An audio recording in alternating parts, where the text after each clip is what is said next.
Hey, my Dash of Delight family, welcome back to the channel. I'm Samya. Hope you all are doing absolutely amazing. Some evenings you are just too tired to even think about elaborate dinners or making anything fancy. So, after a long, tiring day today, I decided to make a simple Indian meal taro root curry with some fresh, soft homemade rotis.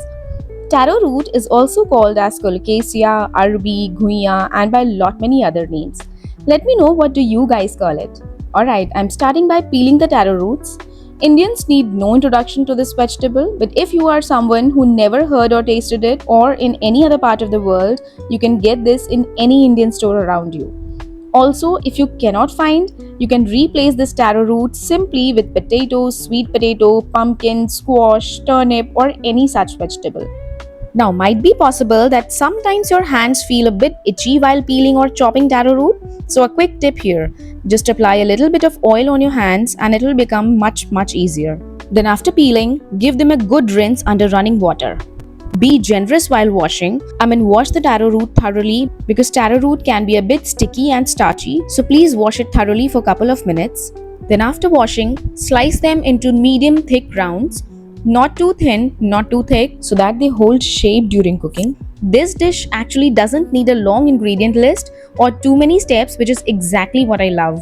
Alright, now I'm taking out my pressure cooker, and guys, I'll be showing how actually Indian pressure cooker looks like. And the reason is, in one of my recent videos, while making a recipe, I said to wait for 2 whistles. And I got the cutest comment from a German viewer. He said, "Oh god, what do you mean by wait for 2 whistles?" I absolutely get it. Pressure cookers are super common in Indian kitchens, but they can be a total mystery if you have never seen one before. So here it is. This is what they look like. They can be made out of different materials like stainless steel, aluminium, hard anodized or tri-ply cookers, but they look more or less like this only. And they have this whistle on their lid which serves as a safety mechanism and is an indicator of cooking progress. Alright, so in a pressure cooker I've added 1 tablespoon of oil, and then I'll be using these carom seeds, which is also known as ajwain, and 3 powdered spices, which is turmeric powder, red chili powder, coriander powder, and a pinch of garam masala. So once the oil is warmed up, I'm gonna add carom seeds or ajwain. Carom seed is one of those spices I always reach for when making any root vegetable. Not only does it add a lovely earthy flavor, it's also great for digestion. Especially helpful since arbi or taro can sometimes feel a little heavy on stomach. Alright, so when carom seeds change the color, I added the 3 basic Indian spices, that is turmeric, coriander and red chili powder, with a pinch of garam masala. Then immediately add some water, as the powdered spices will burn very quickly, so just be careful. Then once almost all the water is dried up and the spices are cooked properly, add in all the cut pieces of taro root. Give everything a good stir until the pieces are coated properly with all those lovely spices. This is my favorite part, that moment when everything is sizzling gently in a pan and your kitchen starts to smell like dinner, isn't it? Guys, don't miss this step. Saute all the vegetables properly at this stage so that all the flavors soak in and gives the curry a light roasted flavor. Then I added a little water, around half a glass. Not too much, just enough to cook it all through without making it soggy. Then close the lid and cook it for 2 whistles.